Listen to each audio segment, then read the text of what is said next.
लकल हम्दु या अल्लाह अस्सलातु वस्सलामु अलैका या रसूल अल्लाह सल्लल्लाहु तआला अलैहि वसल्लम। भाइयों, आजकल सोशल मीडिया पर ऐसे वीडियोस मौजूद हैं जिनमें इस्लाम और कुरान वगैरह के ताल्लुक से एआई से सवालात किए गए हैं। अफसोस, क्या ज़माना आ गया। मुसलमान कहलाने वालों की क्या हालत हो गई कि वो इस्लाम और कुरान की सच्चाई का सबूत एआई से मांग रहे हैं। माज़ल्लाहि रब्बिल आलमीन। एआई के टॉपिक पर ये हमारा पहला वीडियो है। हम इस पर और भी इंतहाई अहम वीडियोस आपकी खिदमत में पेश करेंगे। आप उन सभी को ज़रूर देखिए, लाइक, शेयर और चैनल को सब्सक्राइब ज़रूर कीजिए। आइए सबसे पहले ये समझें कि दर हकीकत एआई होता क्या है। ध्यान से सुनिए। मैं एक भाषा मॉडल हूँ और मुझे विभिन्न भाषाओं में संवाद करने के लिए प्रशिक्षित किया गया है। एआई आजकल बहुत तेजी से विकसित हो रहा है और ये बहुत सारे काम कर सकता है, लेकिन ये अभी भी इंसान का बनाया हुआ एक उपकरण ही है। एआई को जो कुछ भी आता है वो इंसानों द्वारा ही सिखाया जाता है। सुना आपने?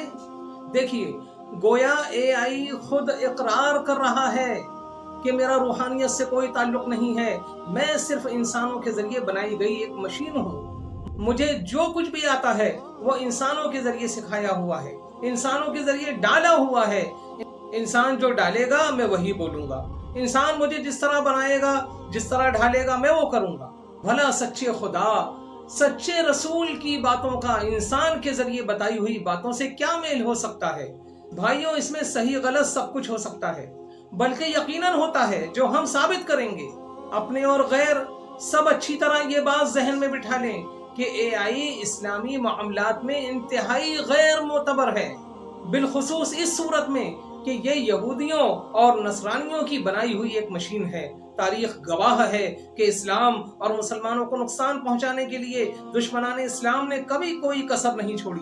कुरान गवाह है कि यहूद और नसारा और मुशरिकीन मुसलमानों के वाकई खैरख्वाह नहीं हो सकते। अभी माजी करीब की बात है, इसराइल के जरिए मुसलमान फौजियों के पेजरों में जो धमाके हुए, क्या आप वो वाकया भूल गए? कितना हैरत अंगेज वाकया था। मुसलमानों के खिलाफ कितनी मुनज़्ज़म और कितनी बड़ी साजिश थी कि दुनिया हैरत ज़दा रह गई। एआई के बनाने वाले यहूद और नसारा उस पर अपना मन चाहा कंट्रोल कर सकते हैं, ये बिल्कुल खुली बात है। हो सकता है कि ये दुश्मनाने इस्लाम पहले एआई से इस तरह की बातें करवाएं जो बज़ाहिर इस्लामी नजर आ रही हैं, और सादा लोग अवाम का एतमाद हासिल करने के बाद फिर उससे इस्लामी अकायद और नजरियात का इनकार करवाएं और यूं धोखा देकर माज़ल्ला लोगों को इस्लाम से हटाएं, लोगों का ईमान बर्बाद करें। भाइयों, आदमी को जहां जानो माल का खतरा होता है उधर का रुख भी नहीं करता, तो जो जान और माल से भी बढ़कर ईमान है, इस्लाम है, उसके मामले में एक ईमान वाला कैसे लापरवाही कर सकता है? हमें ये तस्लीम है कि यकीनन एआई इस दौर में साइंस की बहुत अजीब और शानदार इजाद है। साइंस की दूसरी इजादों की तरह आप इसका भी इस्तेमाल करें, इससे भी फायदा उठाएं, लेकिन दीन के मामले में एआई से अलग रहें और दीन के मामले से एआई को अलग रखें।